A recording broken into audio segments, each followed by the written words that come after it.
Hello, good morning mga kakeps. Eto, magluluto si Miss Golden Bean ng langgunisa. Ayan, from La Union. Ayan, pasalubong ng aking anak na galing ng La Union. So, ito na ngayon ang aking buhay mga kakeps. And,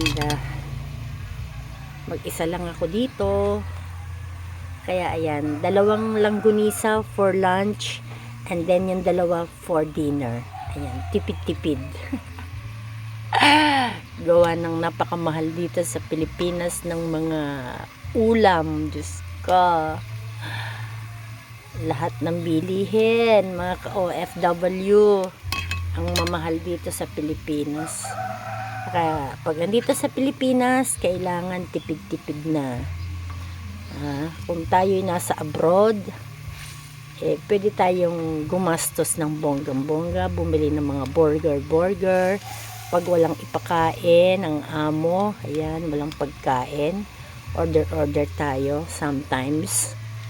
Ayan, mga Kentucky, ganyan, Hardee's. Pero dito sa Pilipinas, kailangan nating magtipid. Kasi first of all, wala na tayong trabaho. Ayan, kaya kailangan tipid-tipid tayo.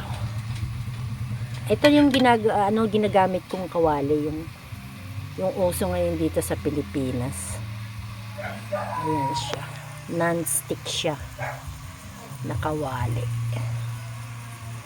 Ayan. Yan lang mga kakeps. Mahirap mag-isa. Gawa ng wala naman tayong pwedeng makasama, kaya ano lang tayo, namumuhay na mag-isa, nakakaraos na mag-isa. Ayan, so lagyan ko na siya ng konting oil. Ayan, oil tayo. Ayan. Ayun, oil tayo. Peps.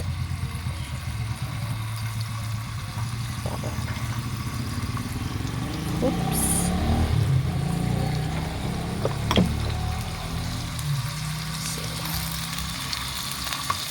Yan ang ayoko sa lahat, mga kapeps. Ang magpirito dahil matalansik. Ayan siya. Ito pala ang aking small kitchen. Ayan.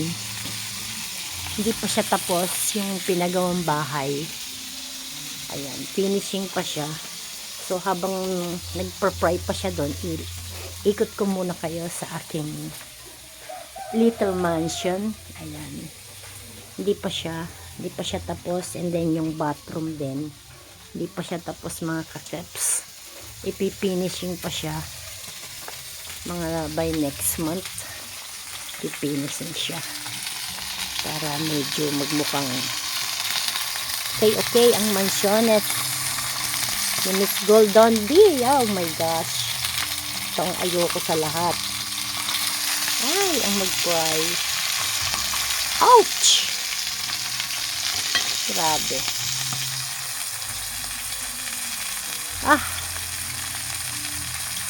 Nakalansik na ang kusok. Oops. Yan.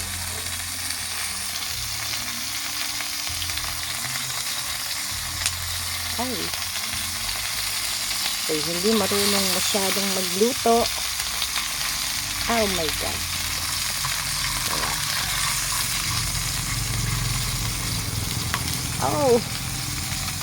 Mga talansik siya. OMG. Takot ako mag-fry. Lalo na yung mga isda. Naku, Diyos ko. My gosh.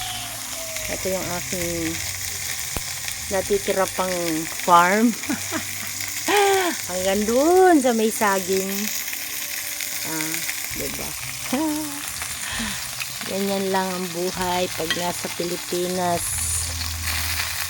Kailangan ay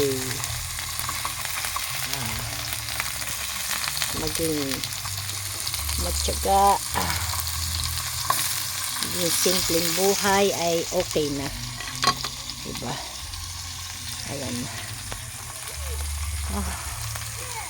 Ang hirap. Boring pag mag-isa, pero okay lang. At least walang stress. Diba? Walang stress sa ball. Sarili mo lang iniisip mo. Walang ka ano-ano. OMG. Walang stretchable. Ayan, nakasaing na rin ako mga kakeps. Ayan. Hanggang ano na yan. Hapunan ko na. Aha. Kaya ito sila. Hi! Anong niluluto nyo? Langgunisa! Ay, wag kayong magkakalat dyan, ah. Sinasabi ko lang. Ako'y kalilinis ko lang dyan, ah. Wag kayong maghukay-hukay dyan ng mga basura dyan, ah. Oh my God. Sinasabi ko na. Mga bata. Ay, wag ka dyan. Wag ka dyan. Ikaw, pag lumubog ka dyan. Talaga lang, ah. Ang tigas ng ulo, eh. Ang tigas-tigas. Okay.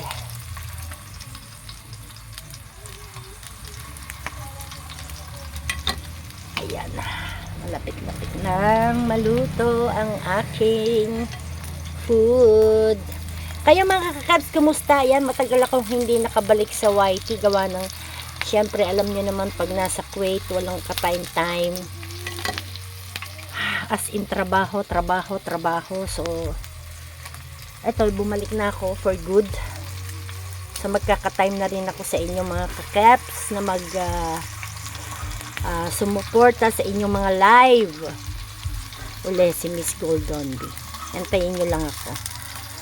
At ako ay magbabalik soon. Soon. Makikita nyo na lang ako sa inyong mga live. I'm coming very soon. Okay mga kakeps? Ayan. Ouch. Yarap. Ayan. So parang gusto ko pa siyang dagdagan ng mantika kasi yung mantika niya isasahog ko sa kanin para hindi siya dry. And then lalagyan ko lang siya ng toyo and it will be done. Okay na yun. Yan, painitin lang natin konti ang para ouch, yun ang sinasabi ko na mga kakeps, yung mga ganon na tumatalansik, ha.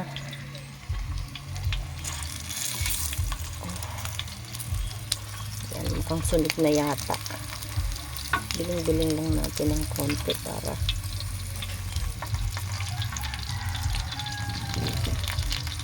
namiss ko kasi yung mga ganitong ulam. Ayan. Patayin na natin. Tapos painitin lang natin ng konti kasi baka sunog na rin ang ating langgunisang hamonado daw ang nakalagay doon sa title ng kanyang So this is it. Ready. Okay na yan.